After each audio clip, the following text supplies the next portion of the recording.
আসসালামু আলাইকুম, আপনাদেরকে ওয়ান্ডার ওয়েব থেকে স্বাগতম।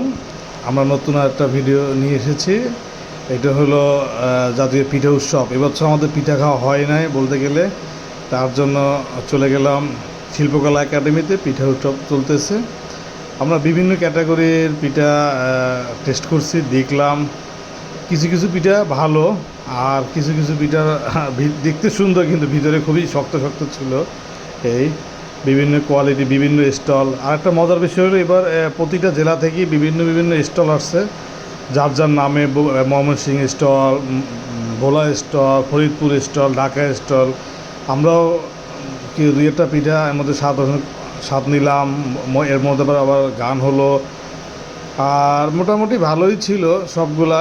কিন্তু পিঠা দেখতে সুন্দর ছিল, খাবার মোটামুটি খারাপ না, ভালোই।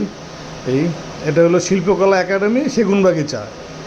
আর আপনারা হাঁস ছিল, রুটি পিঠা ছিল, বিভিন্ন আইটেম, ভাপা পিঠা ছিল, বিভিন্ন বিভিন্ন আইটেমের অনেক অনেক পিঠা ছিল, অনেকগুলো স্টল ছিল।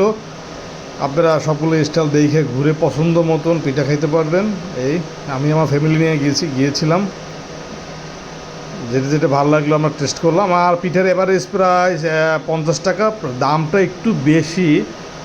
সাধারণত এই পিঠাগুলো অন্য পিঠা মেলা দেখা যায় 30 টাকা, আর এখানে 50 টাকা ছিল। দুধকুলি পিঠাই প্রায় 60 টাকা, মালাই কুলি 60 টাকা, ভাপা পিঠাটা ছিল 50 টাকা।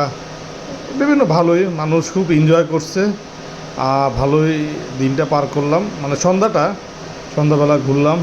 মোটামুটি ঘন্টা 2-3 এখানে ঘুরলাম, ঘুরে দেখলাম কিছু কিছু পিঠা ওখান থেকে খাইলাম।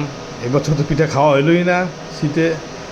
আর মোটামুটি ভালোই ছিল, আপনারা গিয়ে দেখে আসতে পারেন। গানের আয়োজন ছিল, গান হচ্ছিল এখানে। আর স্টল অনেক ছিল, প্রায় 70-80টা মতন তো স্টল হবেই।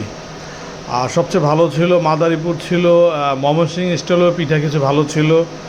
তারপর ব্রাহ্মণবাড়িয়া, ঢাকার কিছু স্টল, বরিশালের স্টলও ভালো ছিল। গৌরনদীর একটা স্টল দেখলাম।